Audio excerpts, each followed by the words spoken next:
Star, আমাদেরকে যারা star দেয় তাদেরকে ধন্যবাদ জানিয়ে আমরা অনেক সময় ফেসবুকে পোস্ট করতে চাই, নিজেদের ছবির সাথে তাদের ছবিটাকে অ্যাড করে তাদেরকে ধন্যবাদ জানাতে চাই, অথবা অন্য কোনো ছবি আমাদের ছবির সাথে অ্যাড করে সেটাকে আমরা ফেসবুকে আপলোড করতে চাই। কিন্তু ঠিকভাবে এডিটিংটা না জানার কারণে এটা কিন্তু সম্ভব হয়ে ওঠে না। আজকের ভিডিওতে আমরা দেখবো কিভাবে আপনি অন্য একটা ছবিকে আপনার ছবির সাথে অ্যাড করবেন এবং সুন্দরভাবে সেটাকে আপলোড করবেন এবং এডিটিং এর মাধ্যমে সেটাকে আরো সুন্দর করে তুলবেন। তো যাই হোক, কথা না বাড়িয়ে ভিডিওতে চলে যাই। ভিডিওটি কিন্তু অবশ্যই সেভ করে রাখবেন এখনই, তা না হলে ভিডিওটি হারিয়ে যেতে পারে। তো আজকে আমরা যেই অ্যাপস দিয়ে এডিটটা করব সেটা হচ্ছে ইনশর্ট। আগে প্রথমেই আপনাকে ইনশর্ট অ্যাপসটা ওপেন করে নিতে হবে। ইনশর্ট অ্যাপসটা আপনি ওপেন করার পরেই দেখতে পাবেন এখানে কয়েকটা অপশন আছে। দেখেন ফটো, তারপরে দেখবেন সাইডে আছে আবার হচ্ছে ভিডিও। আপনি ফটো এডিট করতে চাইলে ফটো, ভিডিও এডিট করতে চাইলে আপনাকে ভিডিও অপশনটাকে সিলেক্ট করতে হবে। তো আমরা যেহেতু ফটো মানে এডিট করবো, আমরা ফটোতে ক্লিক করলাম। এখানে দেখেন নিউ প্রজেক্ট বা নিউ লেখা আছে একটা, এটাতে আপনি নতুন পিকচার এখানে অ্যাড করতে পারবেন। প্লাসে ক্লিক করবেন, আপনি কোন পিকচারটা নিতে চাচ্ছেন এডিটিং এর জন্য সেটাকে আপনি আগে সিলেক্ট করে নেবেন। তো আমি এখান থেকে অনেকগুলো পিকচারই আছে, আমি এটা সিলেক্ট করে নিচ্ছি। এই ফুলের পিকচারটা, এটাকে সিলেক্ট করে নিচ্ছি। একটু লোডিং নিবে, তারপর চলে আসবে। তো যাই হোক, চলে আসছে পিকচারটা। এখানে এখন আমি কোথায় এটাকে করবো, মানে রাখবো, এটাকে আমি একটু আগে থেকেই ভেবে রাখতে হবে, তাহলে সুবিধা হবে আপনার জন্য। তো যাই হোক, এই যে দেখেন আমি এই যে চার কোণা একটা বক্সের মতো এঁকে ফেললাম, এই জায়গাটাতে আমি এটা রাখবো আর কি। তো এখন আমাকে এটা পিকচারটাকে আনতে হবে। কোথা থেকে আনবো? নিচে দেখেন অনেকগুলো আইকন আছে, ওই আইকন থেকে আপনাকে আনতে হবে পিআইপি। এই যে দেখেন পিআইপি একটা অপশন আছে, এই পিআইপি অপশনটাতে আপনি ক্লিক করবেন।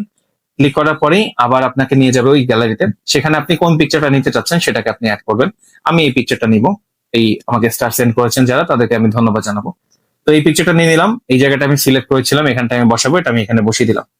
তো এখন কাজ শেষ হয়ে যায় নাই এখানেই। এখন আমাকে এটাকে আরো সুন্দর করতে হবে। আমি চাচ্ছি চারদিকে একটু বর্ডার দিব, যেন এটা একটু হাইলাইট হয়, মানুষ যেন সুন্দরভাবে দেখতে পায়। তো এই বর্ডারটা দেওয়ার জন্য আমাকে কি করতে হবে? দেখুন ওই যে সাইডে পেন্সিলের মতো একটা অপশন আছে উপর দিকে, দেখেন এই যে এই পেন্সিলের মতো অপশনটাতে ক্লিক করতে হবে। ক্লিক করলাম, নিচে দেখেন অনেকগুলো কালার আসছে। এখন এই কালার গুলোতে আমি ক্লিক করলেই বর্ডার চলে আসবে। এখন আপনার পছন্দ অনুযায়ী আপনি যে কোনো কালার নিতে পারেন। আমি দেখছি কোন কালারটা এখানে ভালো স্যুট হচ্ছে, আমি একটা একটা ট্রাই করে দেখতেছি। ট্রাই করতে সমস্যা নেই, আপনি যে কোনো কালার ট্রাই করে দেখতে পারবেন। তো সবগুলো কালার ট্রাই করে দেখলাম, বাট আমার মনে হচ্ছে আমার এখান থেকে ইয়েলো কালারটাই আসলে বেশি ভালো হচ্ছে বা ভালো দেখাচ্ছে। তো আমি ইয়েলো কালারটাকে সিলেক্ট করে নিচ্ছি।